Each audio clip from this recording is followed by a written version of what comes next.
I've been with my partner Leo for 2 years, and we started living together about 8 months ago.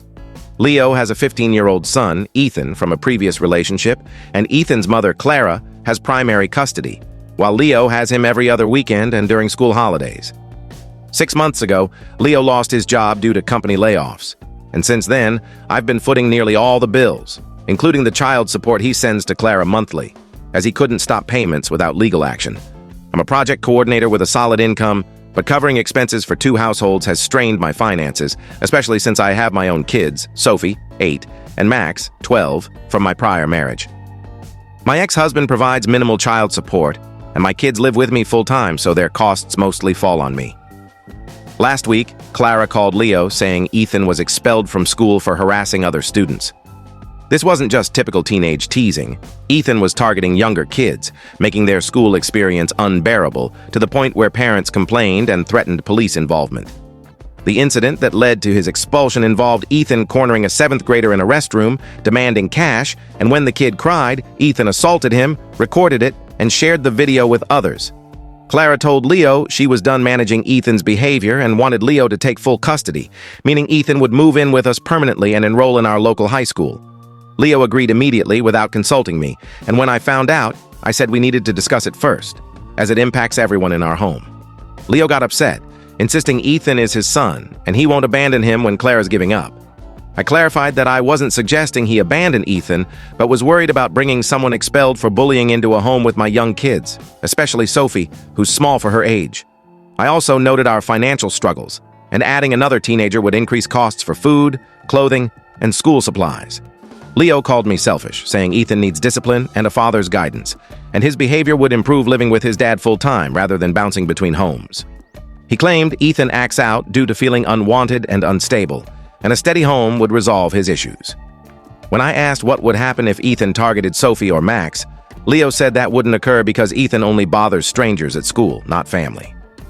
I told Leo I needed time to consider this and check the local school's policies on students transferring post-expulsion, and I wanted to talk to Ethan about rules and consequences before he moved in.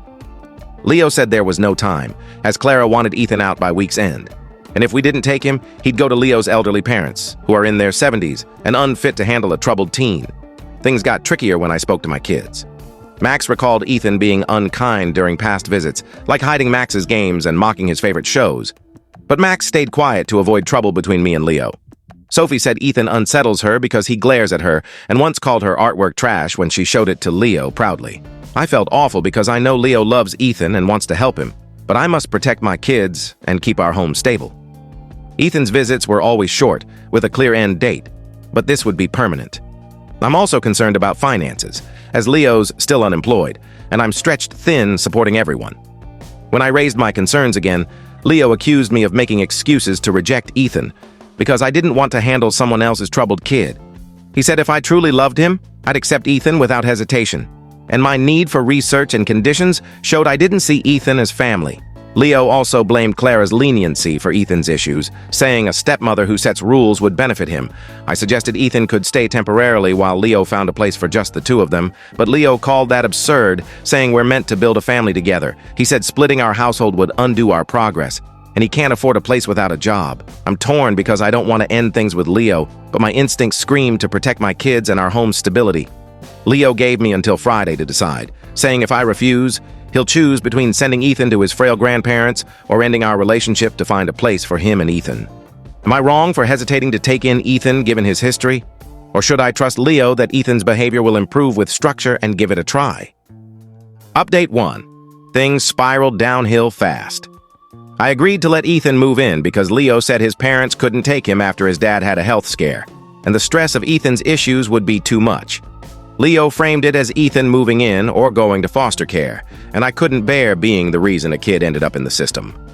Ethan arrived that Friday with 5 bags of clothes and a gaming console Leo somehow funded, likely using the emergency credit card I foolishly let him use for household expenses. I sat Ethan down to outline house rules, chores, study hours, curfew, and respecting everyone, and he just stared blankly, muttering, "Whatever," when I asked if he understood. Trouble started instantly. Ethan refused chores and told Sophie to leave the living room when she wanted to watch her shows, claiming he needed the TV for gaming. When I reminded him of our shared TV schedule, he said he didn't have to follow rules from someone who's not his mom. Leo was at a temporary labor job that week, so he wasn't home to address Ethan's attitude. When I told Leo that evening, he said Ethan was adjusting and I should be patient. By week 2, Ethan left messes everywhere and took food without asking, eating Sophie's packed lunch and finishing Max's favorite snacks without checking with anyone. When I spoke to him about considering others, he said he was hungry and shouldn't need permission to eat in his own home. I explained it's about ensuring enough for all, especially since I budget tightly for groceries.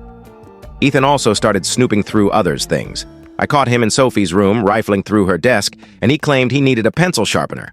I told him to ask before entering others' rooms, and he said he shouldn't have to report every little thing. Max found Ethan using his laptop without permission, and when Max asked for it back, Ethan called him selfish for not sharing. The worst came in Ethan's 3rd week, when I came home to find a hole in the hallway wall. Ethan had punched it after losing an online game. Sophie was crying in her room because Ethan yelled at her for passing through the living room during his gaming, and Max was hiding in the garage because Ethan threw his controller, hitting Max's shoulder when Max tried getting a snack. When I confronted Ethan about the wall and scaring my kids, he said the game lagged, frustrating him, and it wasn't his fault Sophie and Max were annoying by moving around during his gaming time. I told him punching walls and intimidating my kids was unacceptable and everyone can move freely in our home. Ethan said I didn't get how important his games were and accused me of trying to ruin his life by forcing him to live with younger kids who disrespect his space. I called Leo, demanding he come home. When Leo arrived, Ethan spun a tale about me targeting him with unfair rules that didn't apply to my kids, claiming I scolded him for eating and using the bathroom during gaming and threatened to take his console if he didn't clean Sophie's room. Leo didn't ask my side before telling Ethan he understood his struggles and we'd adjust to make things easier. Leo suggested giving Ethan a private space to avoid interruptions from the kids and said he'd talk to me about loosening rules since Ethan's older and needs different limits.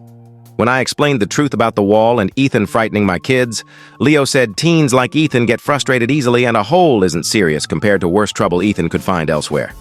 Leo told me to pick my battles and not sweat Ethan's small mistakes while he settles in. I photographed the wall damage and asked Leo how we'd afford repairs when we're broke. He said we could fix it ourselves and I was overreacting. He added that Ethan's behavior would improve once he started school the next week, giving him something constructive to focus on.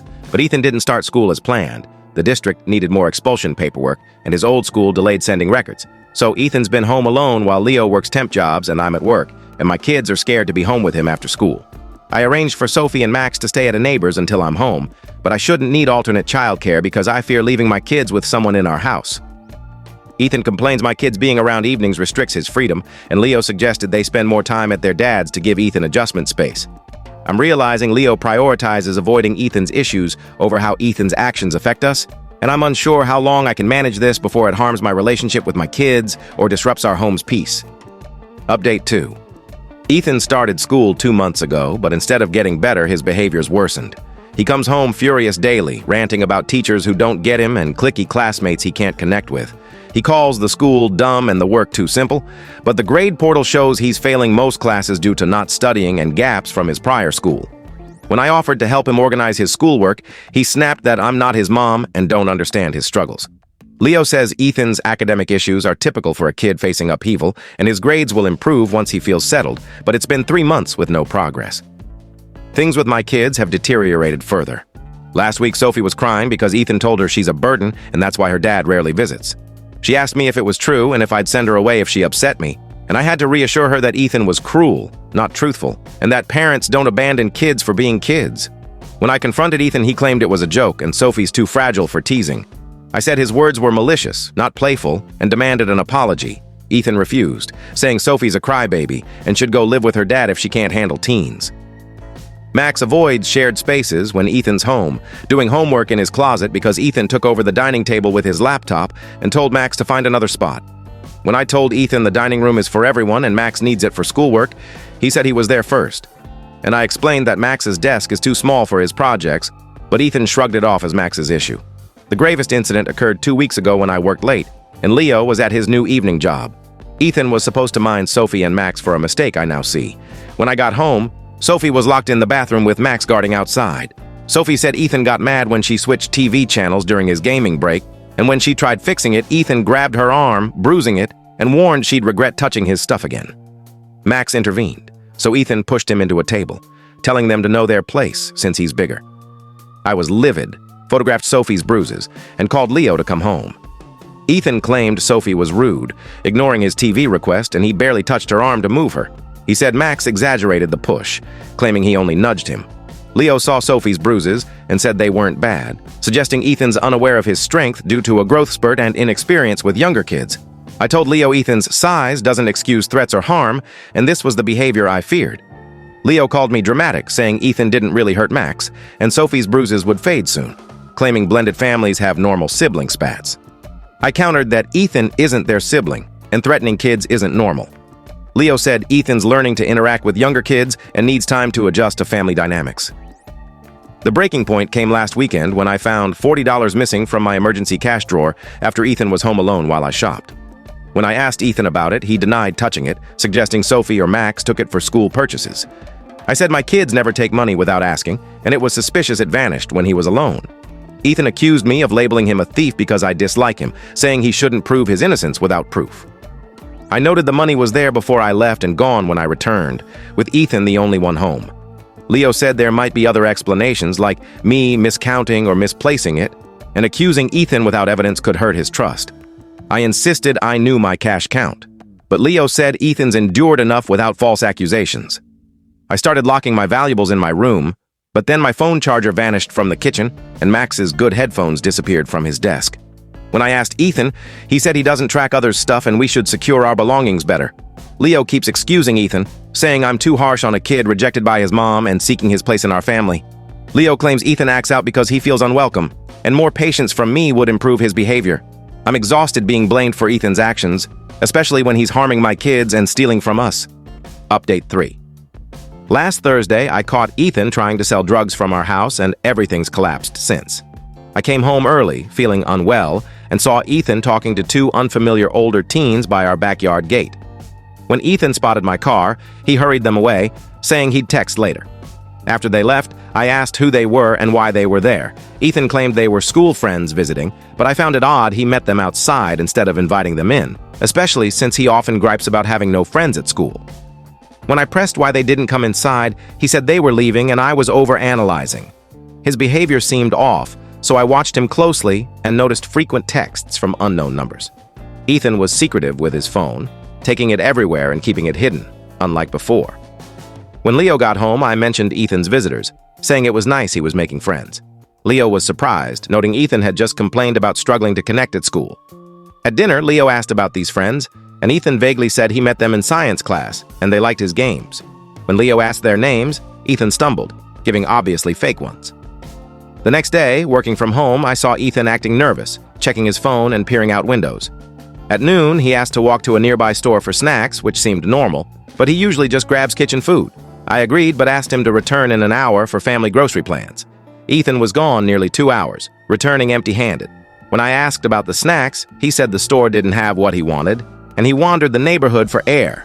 I found that strange, as Ethan often complains about boredom. That evening, doing laundry, I found a small plastic bag with white powder residue in Ethan's jeans.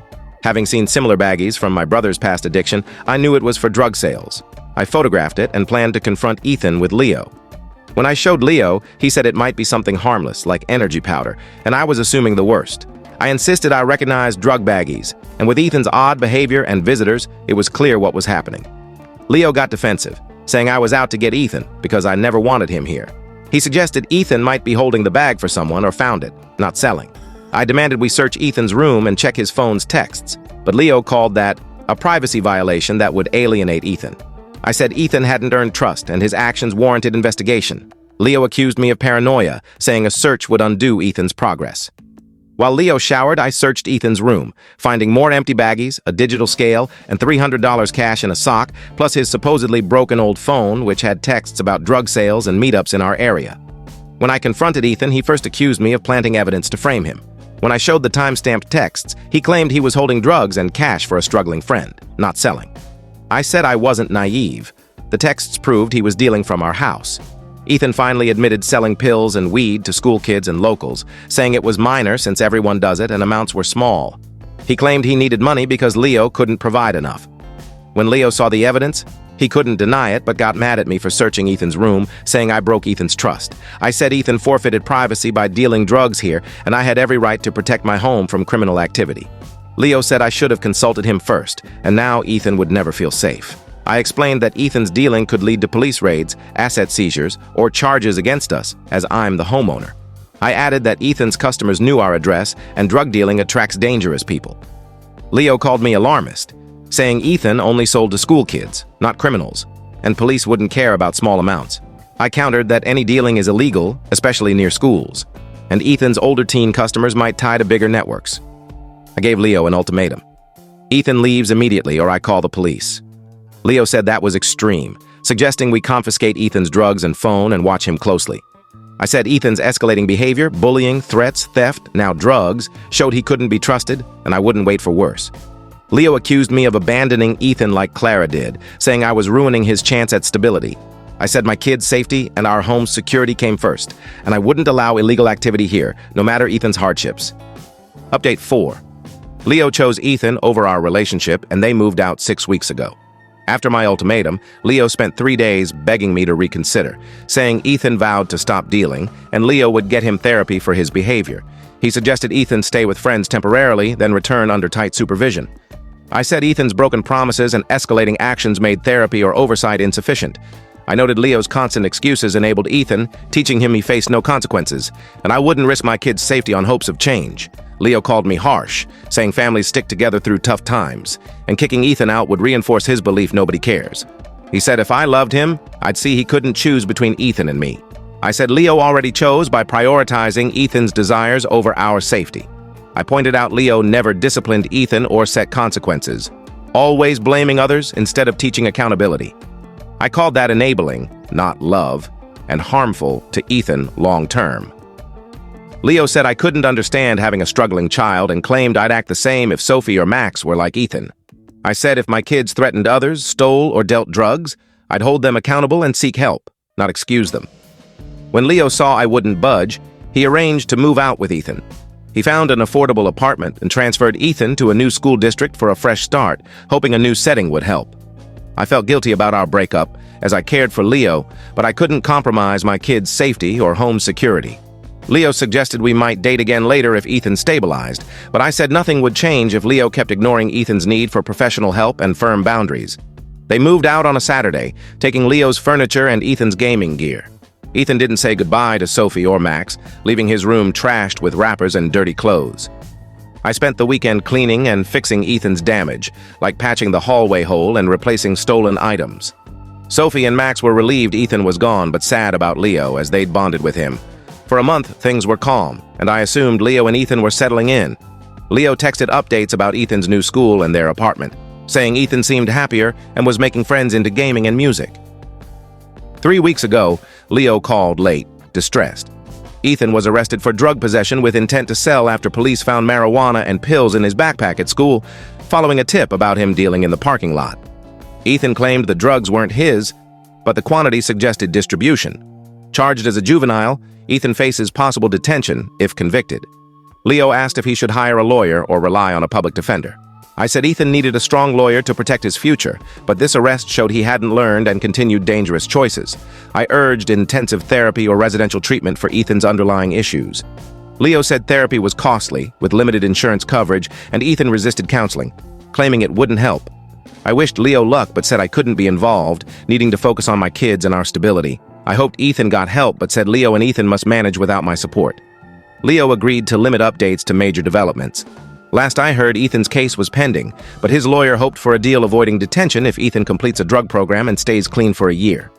Leo said Ethan admitted his mistakes and agreed to therapy, but I suspect he's saying what authorities want to avoid detention. I'm sad Ethan's in legal trouble, but feel validated that my concerns were legitimate. My kids and I are now happier and calmer, free from Ethan's unpredictable behavior and illegal activities disrupting our lives.